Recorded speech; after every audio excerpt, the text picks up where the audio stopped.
আজকে আমি আপনাদের তৈরি করে দেখাবো কুমড়ো ফুলের বড়া। আমি এখানে ফুলগুলোকে পরিষ্কার করে ধুয়ে নিয়েছি। প্রথমে একটি ব্যাটার তৈরি করে নেব। ব্যাটার তৈরির জন্য আমি এখানে ব্যবহার করছি বেসন, চালের গুঁড়ো, লবণ, পরিমাণ মতো কালি জিরা, শুকনো মরিচের গুঁড়া এবং হলুদ গুঁড়া। আর এখানে আমি এক্সট্রা ব্যবহার করব একটি ডিম। সবগুলো উপকরণ আমি পরিমাণ মতো নিয়ে এখানে মিক্স করে নিয়েছি। এখন এর মধ্যে আমি দিয়ে দিব একটি ডিম। ডিমটাকে এখন খুব ভালোভাবে এই মিশ্রণের সাথে আমি মিক্স করে নিব। এখন এর মধ্যে দিয়ে দিচ্ছি গরম জল।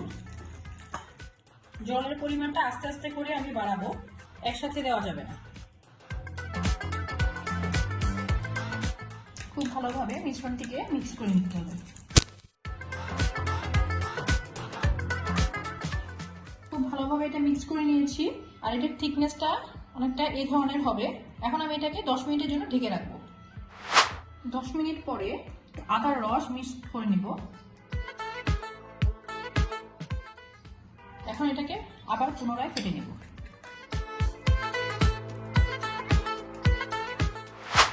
এখন একটি ফ্রাই প্যানে তেল দিয়ে দিব। তারপর ফুলগুলোকে ব্যাটারে ডুবিয়ে আমি এটাকে ডুবো তেলে ভেজে নেব।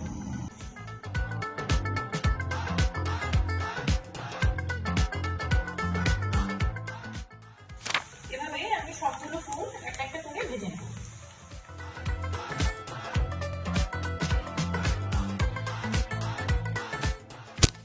খুব সহজেই তৈরি হয়ে গেল কুমড়া ফুলের বড়া বা পাকোড়া। আমার এই ভিডিওটি যদি আপনাদের ভালো লেগে থাকে, কমেন্ট করে জানাবেন আমার এই রান্নাটি আপনাদের কেমন লেগেছে। ধন্যবাদ।